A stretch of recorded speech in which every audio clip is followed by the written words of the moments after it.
Ya pemirsa, banjir ini mengepung dan melumpuhkan sejumlah wilayah di Jabodetabek. Bahkan juga Bekasi ini mengalami dampak yang terparah satu hari kemarin pemirsa pada 4 Maret 2025. Dan ini disampaikan bahkan oleh masyarakat termasuk banjir paling parah yang dialami selama ini.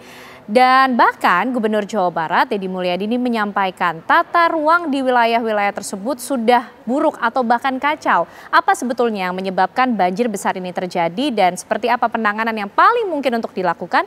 Malam hari ini kita akan membahasnya di Apa Kabar Indonesia Malam, tentunya bersama para narasumber yang sudah bergabung bersama kami malam hari ini. Ada Mas Hendrikus Andi Simarmata, ahli tata kota Universitas Indonesia. Mas Andi, apa kabar? Sehat Mas? Baik, selamat malam juga. Selamat malam. Sehat dan wilayahnya bebas banjir. Kebetulan aman, ya. Tapi tentunya kita ikut prihatin atas apa yang dialami oleh warga maupun juga sejumlah masyarakat ya di beberapa wilayah. Dan bergabung bersama kita ada Ibu Erma Yuli Hastin, peneliti klimatologi BRIN. Selamat malam Bu Erma. Selamat malam Mbak Ana, ya. Mas Andi. Baik, Bu Erma, terima kasih malam hari ini juga sudah bergabung di Apa Kabar Indonesia Malam. Mas Andi, mungkin berangkat dari pernyataan Gubernur Jawa Barat Deddy Mulyadi yang menyatakan bahwa tata ruangnya bahkan sudah kacau. Sekacau apa sih Mas? Seperti apa kekacauan yang dimaksud? Ya, jadi mungkin yang ditekankan pada alih fungsi ya. Jadi memang urbanisasi yang pesat itu pasti akan menuntut kebutuhan ruang terbangun yang lebih banyak. Ya. Nah, terkadang ruang-ruang itu tidak tersedia gitu ya, tempat untuk bagaimana industri bisa nambah, rumah bisa nambah, dan seterusnya. Nah, tata ruang itu sebenarnya adalah alat yang untuk menavigasi di mana semua kegiatan itu bisa bertempat. Jadi filosofinya simple, tempat untuk semua dan semua pada tempatnya. A place for everything and everything in its place. Nah, jadi ketika ada kejadian banjir, macet, berarti ada yang salah dengan tata ruangnya. Jadi saya tentu mendukung upaya untuk evaluasi, tetapi kalau ditanya penyebabnya maka kita harus melakukan diagnostik dulu. Kalau banjir berarti letak ke permasalahannya pada flow. Sama kayak badan kita, ada aliran darah, ini aliran air, di mana dia tersumbatnya. Nah kalau kita ambil satu contoh Bekasi misalnya, itu kan Kali Bekasi itu memang pertemuan dua sungai. Antara Cikeas dan saya lupa satu lagi itu, jadi sehingga kemudian memang ada akumulasi dan bentuknya meander. Meander itu seperti apa? Artinya dia berbelok, berkelok gitu ya, karena memang ada tekanan dari sedimen maupun juga pola airnya.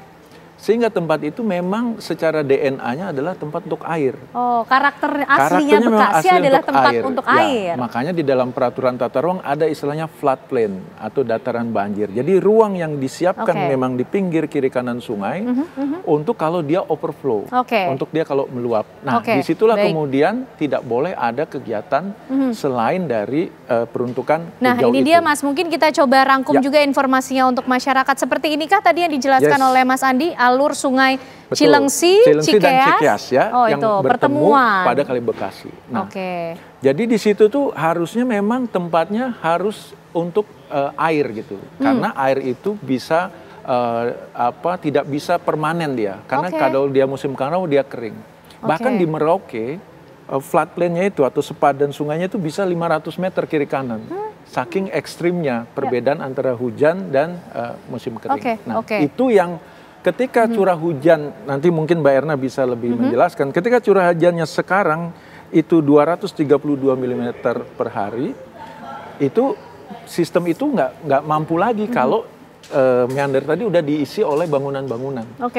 Nah, jadi fokus kita sekarang bagaimana ketahanan kota kita kalau curah hujannya di atas 200 nih.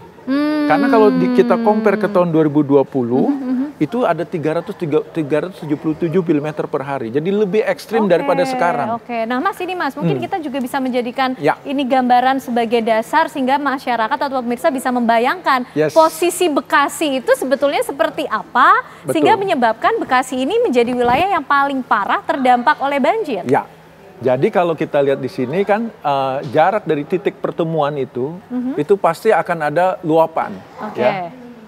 Nah, yang dilakukan adalah bagaimana kita mencegah agar overflow ke perumahan. Nah, padahal sudah perumahan semua kita lihat di kanan kirinya nih Mas. Atau seharusnya jangan terlalu banyak perumahan di situ.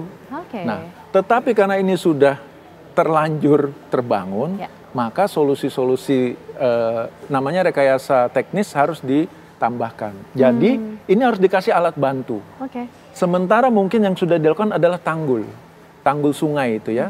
Tetapi tanggul sungai hanya bekerja pada volume air tertentu. Dan ternyata dengan curah hujan hanya 232 mm per hari, dia tidak mampu. Akhirnya dia overflow. Berarti pertanyaannya kemudian pada level berapa curah hujannya dia mampu bekerja nih. Berarti kalau sudah nanti ada peringatan dini dari BMKG, dia ada prediksi curah hujan ekstrim, ini berarti harus siap-siap untuk evakuasi. Nah, tapi untuk kedepannya kalau menurut saya tinggal ditambahkan polder-polder untuk dia bisa mengatasi pada volume tertentu. Nah, mungkin yang dimaksud Pak Gubernur Jawa Barat memang seharusnya yang tidak pada tempatnya tadi, karena kembali kalau ke keilmuan planologi, tata ruang itu adalah tempat untuk semua dan semua pada tempatnya. Karena tidak pada tempatnya, kemudian kita perlu terjadilah banjir dan kita perlu menyiapkan mitigasinya. Dan mitigasi ini tentu akan biayanya akan sangat besar. Mas Andi, ada beberapa daerah mungkin kalau masyarakat bilang sudah menjadi langganan banjir. Tapi di Bekasi ternyata ada juga Mas wilayah yang biasanya terkena banjir, justru kemarin juga tidak terkena banjir. Nah ini apa fenomena yang terjadi? Nah jadi kalau jadi kita nggak bisa menyalahkan curah hujan terus ya. Kalau curah hujan ekstrim harusnya kita pun secara sistem harus resilient, harus kuat. Nah, tetapi kalau pada daerah yang tadinya tidak banjir, kemudian jadi banjir, maka kita harus lihat daerah itu dalam satu namanya ecoregion. Jadi di dalam keilmuan tata ruang, langkah pertama yang kita lakukan adalah melihat karakteristik ecoregionnya. Apakah daerah tersebut memang rawa?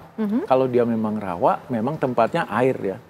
Sehingga kalau kita mau mengganti itu untuk menjadi perumahan, maka volume air yang tadi diserap rawa harus disiapkan penggantinya atau yang disebut dengan artificial ecosystem sebanyak volume itu. Nah, yang kita sering lihat ada ketika tadinya sawah atau rawa jadi perumahan. Kan yang dibangun kan jaringan irigasi kalau tadinya sawah. Irigasi buat apa? Buat mengaliri sawah. Jadi memang sengaja agar airnya overflow ke sawah. Tapi kalau perumahan diganti jadi drainase. Mengeringkan, to drain. Sehingga kemudian dia airnya nggak boleh ke kiri kanan. Nah, ini yang perubahan ini yang akhirnya di sistem Pak Indonesia diuruk gitu. Diuruk ini tidak diikuti dengan penggantian kolam-kolam. Jadi kalau di Taipei itu ada satu unit desa, nanti dia pakai kolam. Itu untuk bank air juga, untuk cadangan-cadangan air juga. Nah, memang yang akan dievaluasi menurut saya pertama adalah bagaimana tata ruang di level mikro dan juga di level makro satu ecoregion tadi yang Jawa Barat. Jadi saya setuju dengan Pak Kang Deddy itu ya. Jadi memang harus segera dievaluasi. Tetapi cara mengevaluasinya ini bagaimana sekarang? Ditahan dulu Mas Andi. Sampai di situ bagaimana cara evaluasi ini akan kita bahas. Termasuk tadi sudah coba disampaikan oleh Mas Andi. Jangan terus-terus lah kita menyalahkan hujan dan kiriman air dari Bogor. Tapi kita juga ingin tahu sebetulnya bagaimana prediksi curah hujan yang akan terjadi di sejumlah wilayah. Mungkin khususnya di Jabodetabek dan juga Bekasi. Nanti akan disampaikan oleh Bu Erma ya. Bu Erma, tapi usai jeda pemirsa kami akan kembali hadir untuk Anda.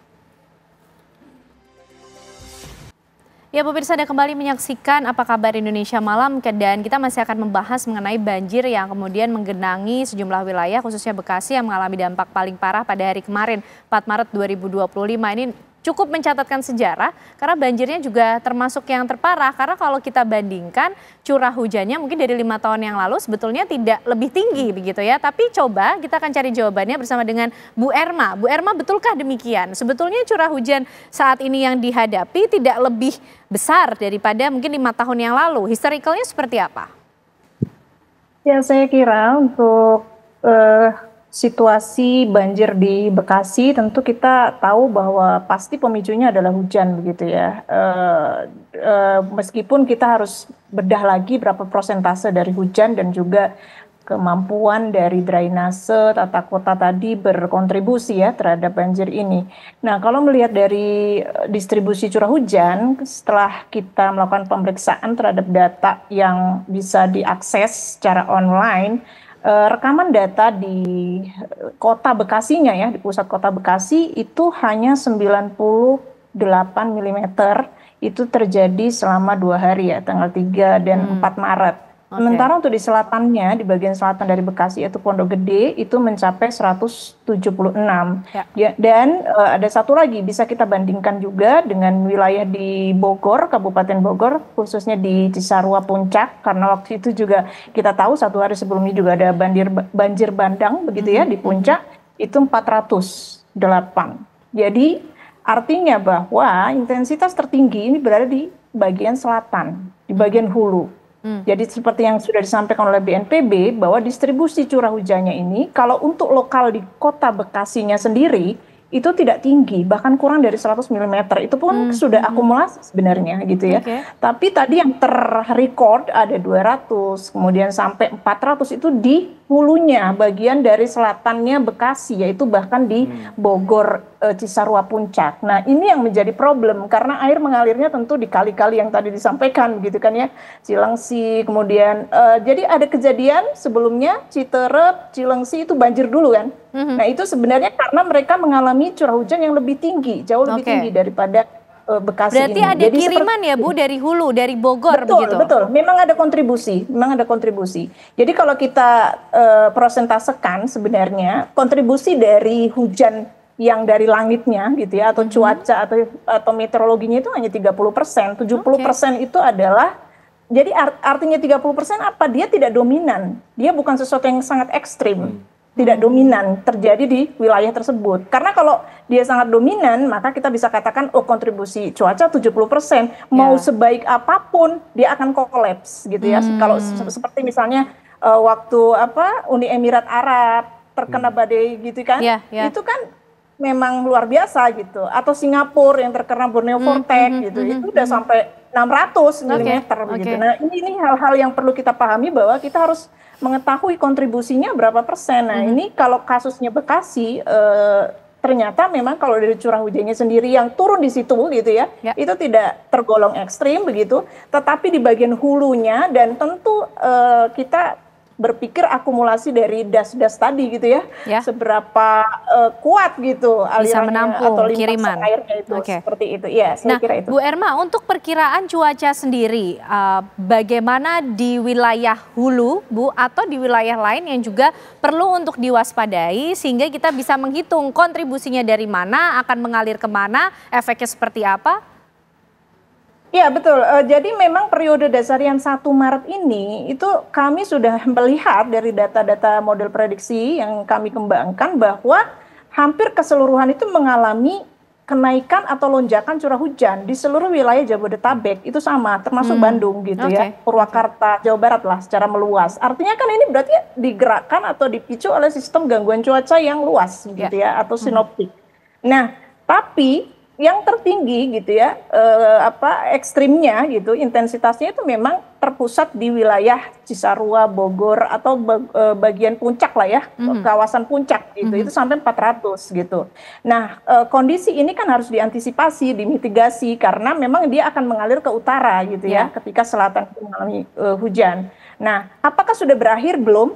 Karena kita masih harus melakukan mitigasi seperti misalnya besok tanggal 6, tanggal 7, kemungkinan juga mungkin akan geser, tidak lagi di Bekasi gitu ya yang akan terdampak parah karena curah hujan yang ekstrimnya mungkin akan ada di wilayah selatan. Karena sekarang kan kalau kita lihat dari dinamika vortexnya ini sedang bergerak nih, sedang membentuk bibit siklon gitu kan. Nah, ini di mana nih besok kira-kira gitu kota yang mesti waspada, yaitu ternyata adalah Purwakarta, Bandung, dan Bogor juga termasuk gitu ya.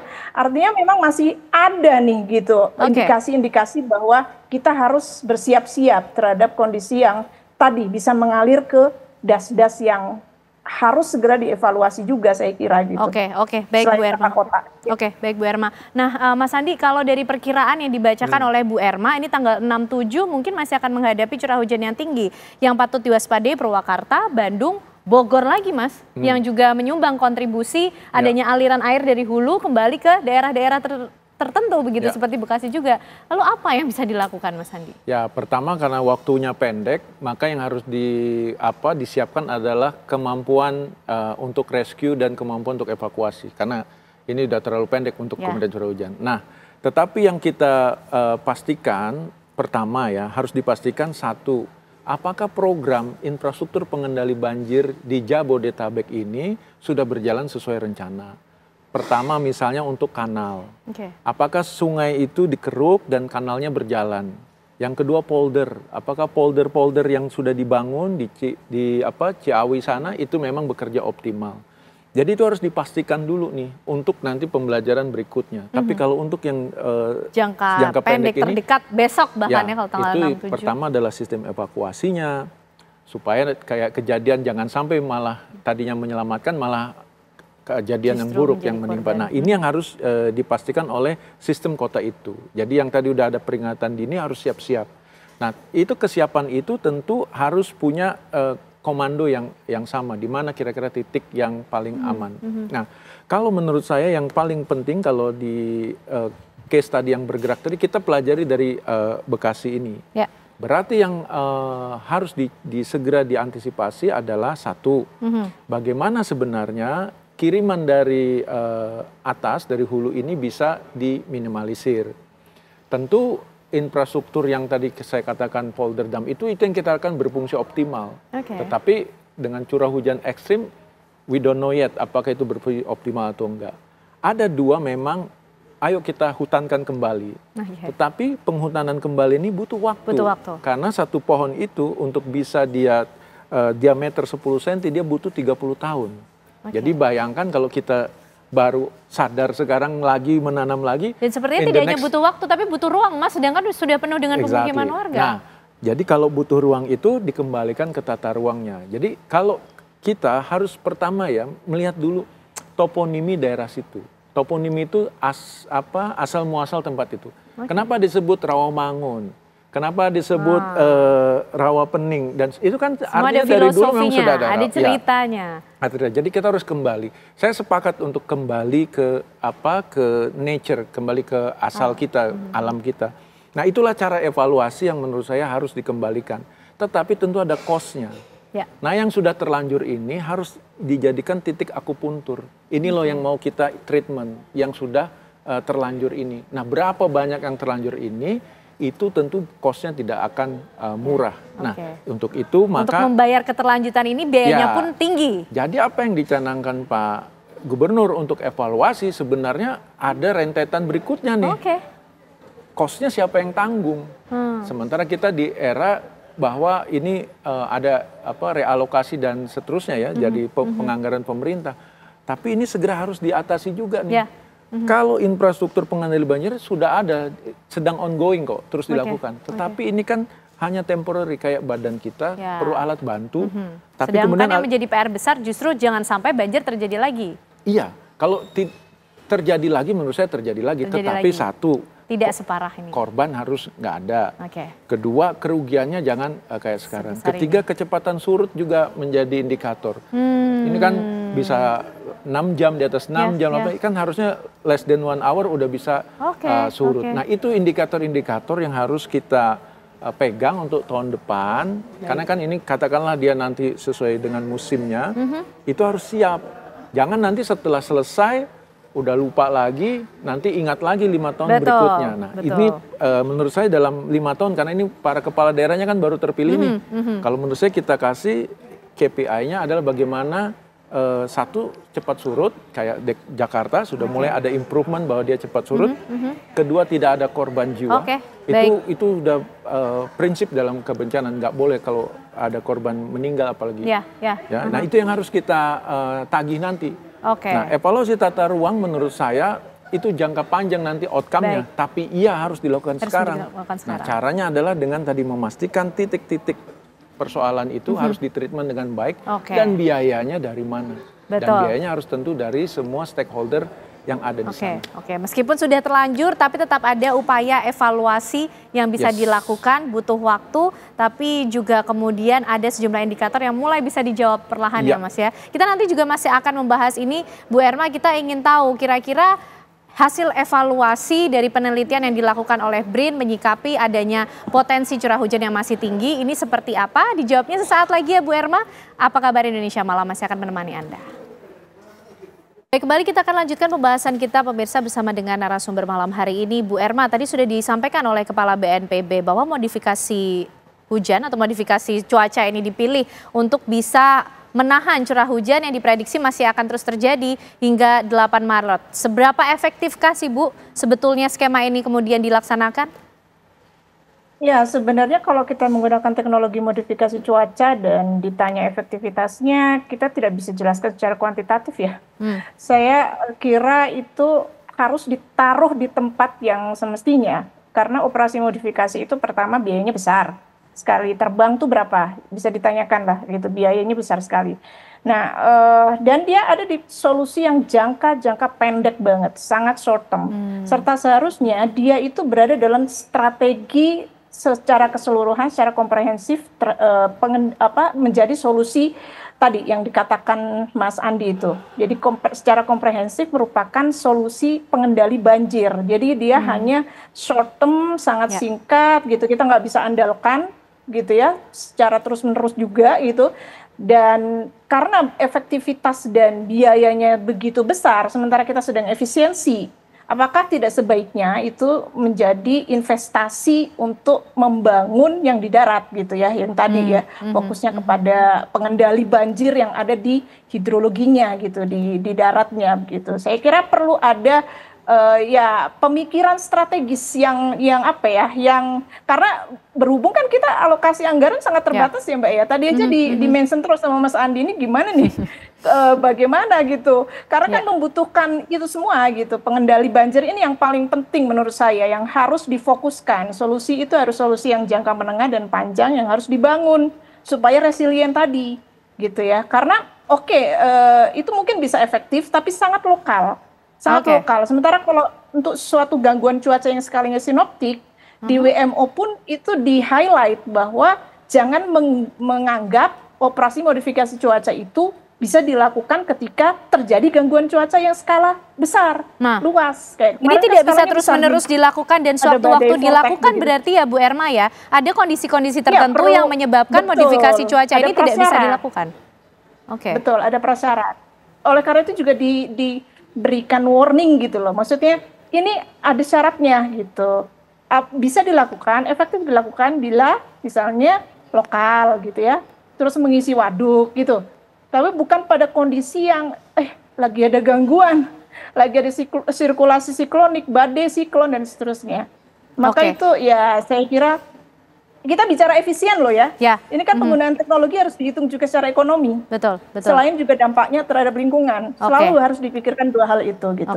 Itu saya kira. Bu Kalau Erma, dialihkan akan berguna nih, nambah polder, nambah apa tadi, sumur resapan dan seterusnya. Bu Erma, dengan kondisi semacam ini, prediksi yang tadi sudah disampaikan juga, apa himbauan yang mungkin bisa disampaikan untuk masyarakat untuk menghadapi situasi tersebut? Ya, saya kira untuk langganan banjir gitu ya, wilayah yang sudah rawan dan masyarakat pasti sudah tahu wilayahnya masing-masing, maka harus memantau betul apabila gitu ya terjadi hujan yang deras banget lebih dari 3 jam gitu ya, itu sudah harus punya kesigapan atau kesiapan untuk melakukan evakuasi mandiri. Karena saya kira masyarakat sudah mengetahui lingkungannya gitu Mbak. Jadi dia pasti sudah tahu. Biasanya kalau seperti ini, nah yang di luar perkiraan adalah kalau yang tiba-tiba gitu. Seperti yang di Bekasi tuh tiba-tiba 3 meter datang gitu. Nah, itu juga apalagi gitu ya, perlu diantisipasi. Karena ini masih ada tanggal 6, tanggal 7 akan ada modulasi peningkatan hujan lagi karena ada rambatan ya dari Sumatera. Sekarang hujannya sih di Sumatera semua nih, belum merambat ke Jawa. Nah, ketika merambat besok itu harus bersiap-siap lagi, khususnya untuk sekali lagi Jawa bagian barat, termasuk Jabodetabek dan wilayah-wilayah di selatan ya, Bogor, Bandung, Purwakarta, saya kira harus memiliki kesiapan untuk menghadapi tanggal 6 dan tanggal 7. Saya kira itu Mbak. Baik, itu adalah himbauan yang disampaikan Bu Erma untuk menghadapi bagaimana situasi di jangka pendek. Mas Andi mungkin juga melengkapi, kalau himbauannya untuk pihak-pihak terkait sehingga bisa mengatasi banjir, tidak hanya kemudian mengendalikan banjir saja. Jadi pertama, kita bicara dampak banjir, jadi ini yang Bekasi dan seterusnya nanti diwaspadai namanya waterborne disease. Jadi kemungkinan gangguan saluran pernafasan dan seterusnya. Itu kita harus siapkan ya. Nah, sekarang kita kedepannya gimana supaya katakanlah banjir nggak ada. Pertama saya setuju tadi yang evaluasi tata ruang, kembali ke basicnya, ke ecoregionnya. Nanti kita lihat berapa yang sudah terlanjur tidak sesuai. Deviasinya berapa. Nah disinilah kemudian bukan hanya Pak Gubernur, Bupati, Wali Kota yang ada di kawasan Jabodetabek itu harus sepakat untuk mengurangi tekanan urbanisasi. Selama ini tata ruang mungkin selalu melihat investasi, saatnya sekarang melihat pemulihan lingkungan, kembalinya ke alam sebagai investasi ekonomi juga, bukan sebagai cost center. Nah ini yang kita harapkan nanti sebenarnya ada Dewan Aglomerasi Jakarta ya, itu ada di Undang-Undang 2 2024. Ada ketua Dewan Aglomerasinya, sampai sekarang kita belum, perpresnya belum ada. Nah di situ sebenarnya nanti ada 7 urusan yang bisa dikerjasamakan semua. Salah satunya pengendalian banjir. Nah kalau ini bisa dieksekusi, maka Kang Deddy nggak sendirian. Pak Mas Pram tidak sendirian dan Pak Andra juga nggak sendirian. Mereka harus bekerja sama karena ini menyangkut jangan dibuka lahan ini. Ini nggak boleh dikonversi. Tentu ada take and give antar daerah-daerah tersebut. Dan inilah yang harus dibahas di dalam Dewan Aglomerasi itu. Titik-titik yang kritis itulah yang kemudian treatmentnya seperti apa. Kalau kita udah tahu treatmentnya, wah ternyata mahal nih.